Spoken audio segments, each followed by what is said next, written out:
Hey, and welcome to Two Creations, the Asian American podcast where the Joy Luck Club beats drunk history. I'm your host, Cindy Yep. And I'm Nancy Litt. We have a very special guest today. My blood-related Cajun sister, Angela. Welcome, Angela, or how I typically say, Angela. Yeah, welcome, Angela. Well, thanks for having me. Well, I feel like I already know you because, Nancy talks so much about you. I heard that you love food, which is great because I also love food. Mm-hmm. Nancy, she could take it or leave it. Yes, yeah. I just think that's weird, but whatever. You needed to live. It's that's a little fine. strange. It's a little bit Well, strange. I don't think she doesn't like food. She just doesn't, I think, appreciate Asian food as much as I myself. Yeah, that's true. She's a little bit of a finicky white person Yeah. inside. I know white people who eat more Asian food than she does. She's just starting to sense the tone of how this is gonna go. It's like a Bash Nancy episode. I also know that one of your favorite pastimes is making fun of Nancy. It's also one of mine. Then we should get along great. I think we're gonna get along famously. And also, I say Nancy is we're like yin and yang. Like she's like sort of this light, sunny personality, and I'm like dark and like sarcastic. And I feel like you're a little bit more the same way. I just more realistic. Realistic. Yes. Okay, like we keep it real. Yeah. And tell it like What am I, on cloud 9 or something? Or in Well, compared to us. So I feel like perhaps it's a happier way to live, but I'm just more pragmatic. no, like I wish I could be more that way, and like that's why Nancy and I get along so well. Is because like we're just like perfectly the two halves, and I don't know if that's how your relationship is like, but like I feel like I actually have more in common with you, Angela. Sometimes like things that I've heard, I'm like, yeah, she's my homie. Like Angela's my spirit animal. Of all her friends that I have known through the years, she's like, my favorite friends of hers are always the ones that make fun of her. Well, because I just get roasted. Like, that's what it is. It's getting roasted. She'll say like this friend's name. I'm like, she's all right. And then she'll say another friend. I'm like, oh no, I love her. And it's because they have had bashing sessions together. Like, Well, when you get people who like-minded, keep it real, like us, one of the things that we really enjoy is the shared camaraderie of bagging on a third person. Mm-hmm. My dad always tells me, like, you know your place, Nancy. And what? Yeah, because he knows I'm the punching bag, and I'm okay with it. Because otherwise, well, because you're so happy anyway. Well, I could be nasty and angry and pissed. Exactly. Allow us our moments of levity at your expense. I do. How much do I say how much Angela is the best sister in the world? But it's really, Angela and I talk, she's my sister, but she's also like a second mother because basically she raised me. Well, yeah. With some guidance of her parents. A lot of times, Asian siblings take on this role because our parents are fucking working all the time. Yeah. And you don't see them. Yes. So they're like, here you go, raise yourself. Yeah, pretty much, yes. Things definitely changed because, the 80s was a lot different than nowadays. I feel like a lot of things we did back then would be illegal. Illegal. Well, yeah, you had child labor, which we'll get into. I know, right? But anyway, before we dive into this episode, why don't we kick off with some hams? As our audience knows, hams are hella Asian moments. So, Cindy, do you have a ham to share this week? I do. This one actually happened to me last night. I was out with some friends, and one of them was this Indian from India, and he mentioned his girlfriend's name was Michaela. And I'm like, Michaela? That's a white girl's name. Like, ain't no Indian girl's name. Like, can you think of a name that's less Indian than Michaela? Probably not. No, not really. No, right? Like, that is the most not Indian name in the world. So he's like, she's a white girl. And then later we were in the car, I guess I got a little tipsy and belligerent, like as you always do. And then he's talking about how he and his girlfriend just moved in together and it's teaching him about compromise and sharing and stuff. All of a sudden, I'm like, okay, but don't let her dominate you because she's a white girl. Everyone's like, what? And I'm like, yeah. If she tries to colonize your ass, just tell her, like, you can, like, keep your fucking cricket and get the fuck out of here. Like, where did this come from? I don't know. That's it. That's my ham and ham from last night. It's fresh ham, fresh off the presses, right? Mm-hmm. What about you? What's your ham this week? Well, my ham, since I've been enjoying the sample sales of New York City, there's one of a fashion designer, Maji. And, you and I went to that shop. I know them, yes. We were in Soho, we were in Soho, and you didn't have no pants on. Yeah, and you didn't have any money, and I had to buy you. Yeah. That's a different podcast, but yeah. Anyway, that store. So I went to the Maji sample sale, and there is a line. I'm like, what the fuck? There's a line for a sample sale. I'm like, and then I'm looking around, and it's all skinny little Chinese ladies, Asian ladies, Korean ladies. I heard all these different languages going on around me, and I was like, I forgot. I was like, Maji's like cut really straight. And I was like, no wonder they like this brand. It's like really expensive, super discounted because it's a sample sale. And it actually fits them because they don't make clothes for women with curves. Oh. And so that's why there was a fucking line. It's because they all like saw the deal, came, and all came together like a swarm of bees or something. But I was like so in the mode, I was like shopping around, just trying to like, get people out of the way so I could go to my size. And then I realized, oh, I'm with all these skinny bitches. My size, there's tons of them. No one's in the area. Yeah. And I was like, oh, great. But anyway. What about you, Angela? Do you have a ham you could share with us? Oh, yeah. So I guess, maybe one time, my friends and I, a few of my friends and I, we all go to the same hairdresser in K-Town, also known as Koreatown. And, he's very Asian. And when you pay, if you pay in cash, he doesn't charge you the tax. Like, so, and that's just something I experienced in the past with other Asian merchants. And so my one friend who I'm really good friends with, she's not Asian. She's white. She's from Connecticut. She is like very white.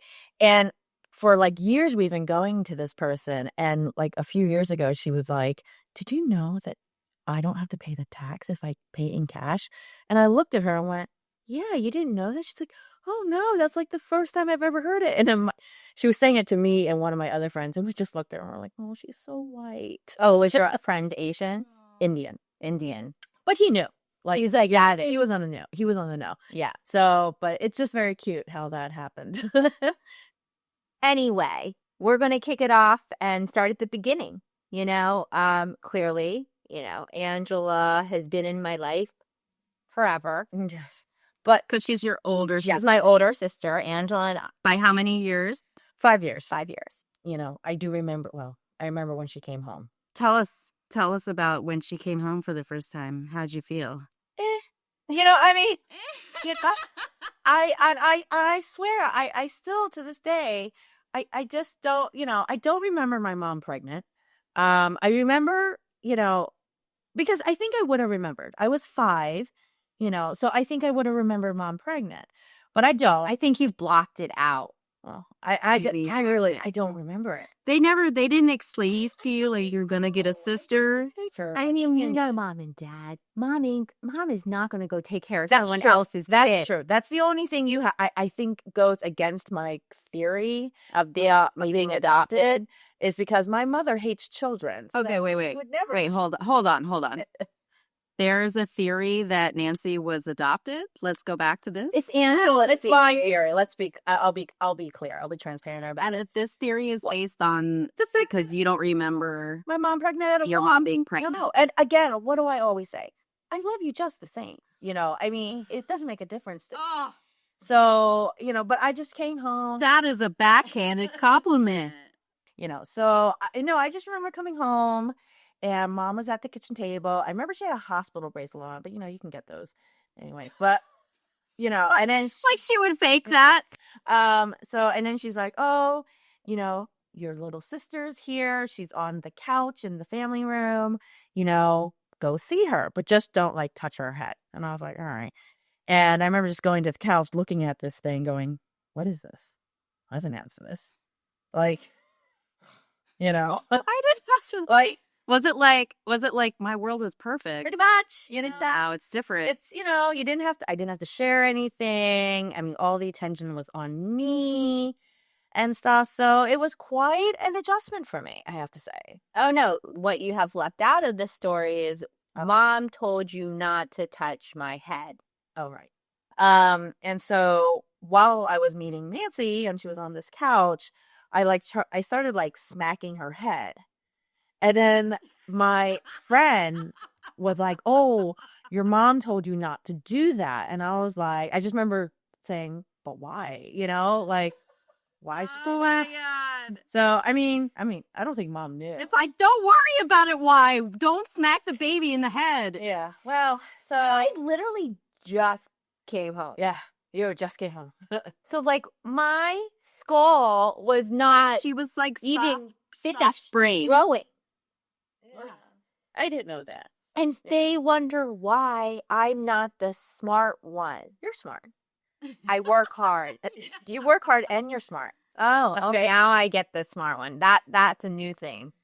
Talking about loving your sister, like Angela, I always talk about this. I'm so appreciative of her, not only because, I have a sister, but because, to be honest, she had it so much tougher growing up, especially at the beginning, because my parents didn't know what the hell they were doing. They basically, what do Asian parents do? Find a school that is good and great. So that's what they did. They found a suburban white Jewish community right outside Philadelphia to raise their children, so we could go to a good school, but had no clue about anything else about the community or the culture. Yeah. Well, when I first got to public school, I didn't speak English. So that's an automatic challenge. I was the only Chinese person in my class. So diversity, this school was not. So, and especially if you don't speak English, I don't think that the school township was very well equipped to handle children with English as a second language. Correct. I would agree. So therefore, when I got there, I went to kindergarten, and then I guess they had spoken to my parents and said, "Listen, we don't think her language skills are strong enough to move to the first grade. We think she should repeat kindergarten." So that was like a big. Oh, my parents are probably like, "We have raised a dummy." Oh my God. And you were born. I was born in Jersey. So yeah, I've been born here, raised here. But, when you're that young, if your parents only speak a certain language around you and all of their social circle, as small as it is, only spoke Chinese, that's all you kind of learn. Yeah. So around this time, Nancy was born and my parents were like, "That's it. We fucked it up with the first one. We're only going to speak English in front of the second one." And so Nancy really didn't speak a lot of Chinese growing up. And it's kind of sad now because you wish you spoke more. Like, I kind of wish I spoke more. But when my parents or anyone tells me like the things I used to say when I was young, my brain is like, "Oh my God, my Chinese was so fucking good." Yeah, you must have been fluent. Like, because I think my sister was fluent. And she had the same like situation. Like, she was born in Queens, and she would just hang out with my parents. My mom spoke Mandarin, so my sister we were in a rural school. Yeah. A rural school. Fuck. Yeah, just all white people. And then they found out my sister spoke Chinese, and they put her in special ed because they just had no other way to deal with it. And when I started kindergarten, and I didn't really have that many friends, to be honest. My parents, especially like I remember like growing up, I learned that you don't wear your clothes days in a row. Like back in China and Taiwan and stuff, people wore their clothes over and over and over again, like for days until it got dirty. Like really dirty. Yeah. So Yeah. my mom didn't know that. So kids started making fun of me. I'm like, oh crap, I had to change my clothes. Yeah. I think. You know, but Angela had to grow up pretty quickly. Like, my parents, always were working. So Angela would be like the designated parent for any social event. Oh yeah. So like prom, soft hop, Angela would be the one that would go take pictures because my parents, it would be either like a Friday or Saturday night, and that's like busy hours. So of course my parents are both working. So Angela would be the one sister there taking pictures for me among everyone else's parents. Yeah. So she became pretty close with a lot of people's I parents. met a lot of her friends' parents. I mean, I love, I never friends' parents, especially one couple in particular I'm very fond of. They love her more than me. So did you feel like you had to grow up pretty fast and be sort of like the surrogate mom? Yeah, I guess so. It's just, but when you don't know any different, it doesn't seem like that big of a deal, I guess. So, and Speaking of your parents, so you both grew up in a restaurant environment and you both had to work at the restaurant from a really young age. yes, I started there, I think started working when I was like 6, maybe, I want to say, on the weekends. Yeah, And what was your job? I used to be the cashier. People 60 dishes. How cute did people think that was? Yeah, I mean, I don't think mom and dad did it to make it cute. They're like, you have hands that work, right? Go ahead, go work. So I mean, I used to like did change out, and then people would count their change. I'm like, yeah, that's right, motherfucker. That's right, isn't that? You're like, I may be 6 or 7, but I know how to work. I know how to work this damn machine. And come on, I'm Chinese. That should be good. So Right. So we did. The cash register. I would seat people. I would help clean the tables. I did the dishes sometimes. I packed the takeouts. Well, she wasn't sad when she did all of it. No, this is like through the time. Yeah, Nancy was not so much into the manual labor aspect of it, I would say. No. Watching, She liked talking to people. she was more of a chatter, sort of like a maitre d'. Chatty chat. I was front of house. I was front She of could house. go to people and be like, oh, how is everything going? Do you need anything? Blah, blah, blah, blah, blah. But I do think it did help us talk, like Become comfortable with speaking. strangers. Yeah. So our listeners know that all 4 of you listeners know that we ask certain questions of our guests, and it's stuff that we want to know about everyone. So Angela, what is the most Asian thing you do? I heard that you don't allow outside clothes in your home. Okay, well, I don't know if this is an Asian thing. It's just a germ thing. First of all, we live in New York, right? And so when you live in New York, you're always in public with public transportation, whether it be the bus or the subway and stuff. So what I don't want my clothes that I will lie on this couch and I also lie in my pajamas in, right? With my clothes that I have sat on the M104 bus or something. That's gross. I heard that you made your own parents take their clothes off in your home. So that was an issue because my parents, There's first of all, our parents are afraid of Angela. my parents are visiting New York for the weekend or whatever, and they were staying at Nancy's, and then they were going to stay at my place the next night. But so like after the first night they stayed at Nancy's, we went to Chinatown, and then they were going to go straight to my apartment, and I was just going to go to Nancy's place to get their like overnight bag and go. And we were on the bus going up from Chinatown, and I was going to get off first because I had to go to Nancy's. And I just looked at my parents and went, oh my God, what are you going to sit in? Like, because there's none of their clothes, like their pajamas are still at my sister's.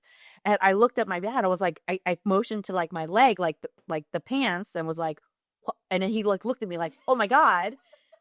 And my mom's like, oh my God. And I'm like, you're not even at home. No, we're still on the like having pre-neurosis about this. And you're not so, in the home. So I go to my, I told my parents, I'm like, they're like, well, what do we do? I'm like, well, you're just going to have to sit in your underwear. And they're like, what? Just, no one's there anyway. Just take off your pants and you can sit on the couch. But you think that that underwear is cleaner than pants? The underwear does not touch like the New York City public bus. So yes, I think that's a little But clean. the underwear touches the body and the No, this is the back. It's the back. That's the inner part. It's not the inner external. You know, they're not taking off their drawers and flipping them inside out and rubbing them on the couch. No, That's but gross. like it's just a piece of cotton. I couldn't have it. It's not like So I went back later. not like an impermeable shield, okay? No, It's just I fabric. went back to Nancy's. I got my hair and stuff. I went back to my apartment and bless their hearts, they listened to They me. were sitting They were sitting on my couch with their underwear on. their underwear. Like my dad was in his boxers and his like undershirt, and my mom was just wearing like her top and her underwear. Jesus Christ. Yeah, wow. And she texted. She's like, Mom and Dad, they actually listened. I'm like, yeah, because everyone's afraid of you. I mean, I'll have people take their shoes off, but like taking your pants off is a whole other thing. Yeah, I mean, that's a different level. I don't even think that's Asian anymore. All right. So then what's the most Caucasian thing you do? Oh, I use the dishwasher. I do. It's amazing. Isn't it great? I mean, Seriously, we were that's a surprised as super a child. Caucasian thing to do. Like, do you have like a tiny amount of guilt when you do it? So Like we didn't. For those of you who don't know, Asian people don't use dishwashers For the dishwashing purpose. They use it for drying. They had one. Yeah, you dried your dishes in. Yeah. You would never ever use it. And I don't know if you guys were like this too, but we had a dryer, which we never ever used. we used the dryer, but when we were in Taiwan, no dryer.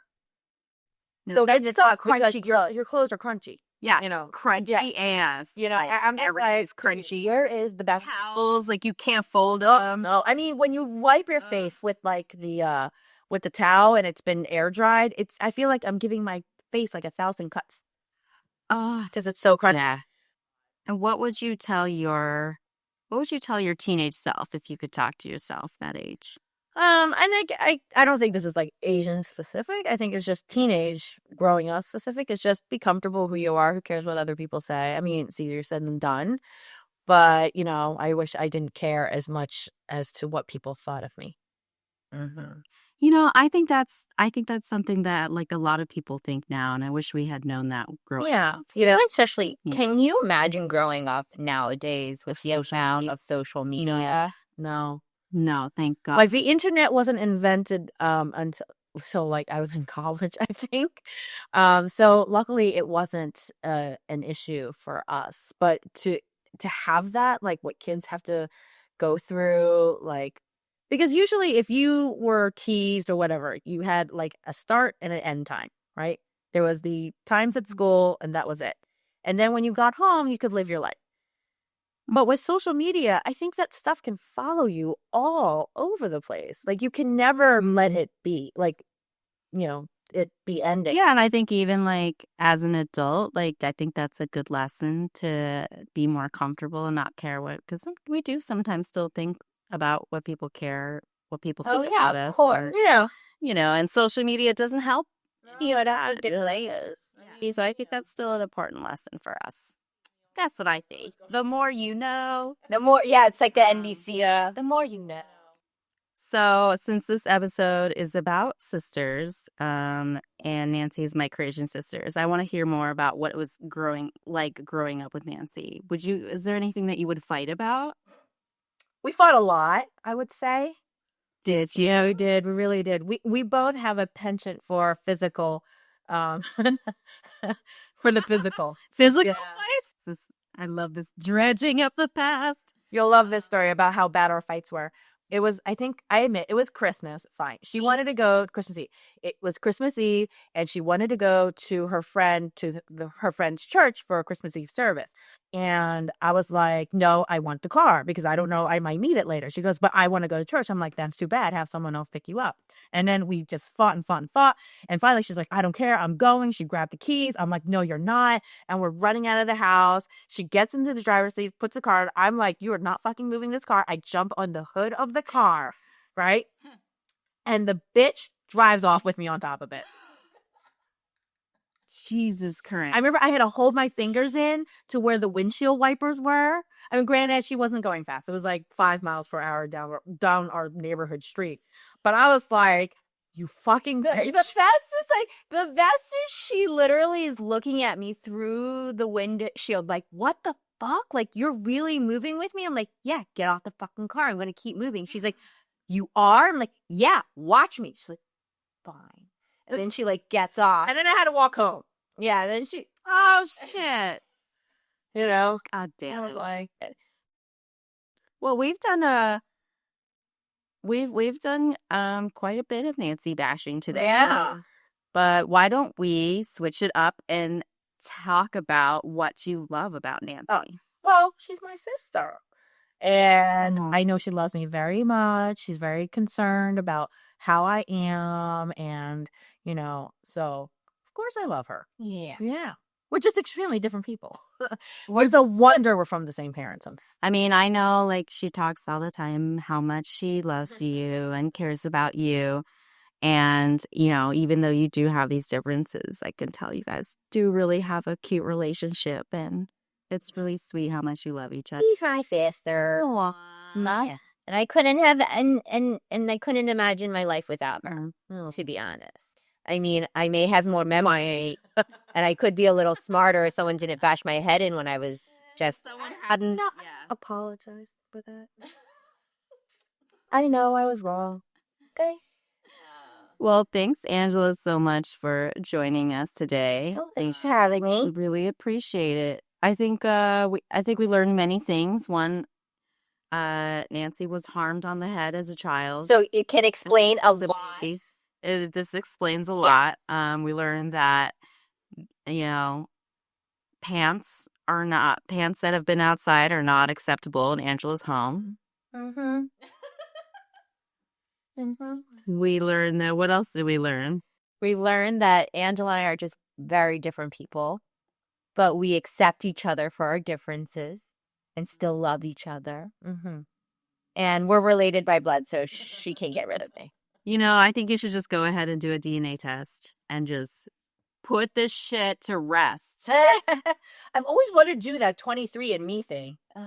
She does this thing like when people are like, "Oh, you're Nancy's sister."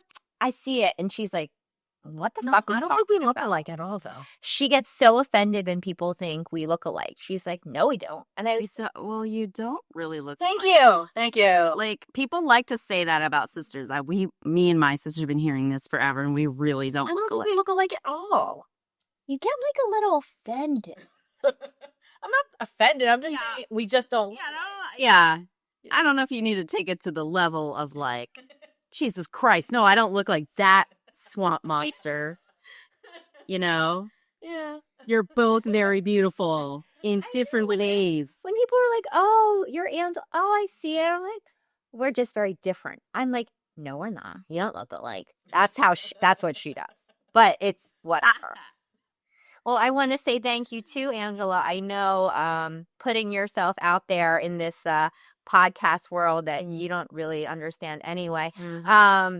Your hobby. Yeah, it's my hobby. But thanks for joining. We really appreciate it. Thank you for joining us. We loved having you. Thank you for having me. So, until next time, you can find us on Instagram or Twitter at Two Creations. Like us on Facebook, follow us on Instagram. You know, share, subscribe, review. If you send us a review, we'll give you a shout out. Yeah. We need those reviews to help other people find our podcast. So, until next time. Exactly. And don't forget, it's number 2, like a number 2, Creation. Yeah, creations as in crazy Asian. Yeah. So Till next time. until next time. Bye bye la. Bye bye.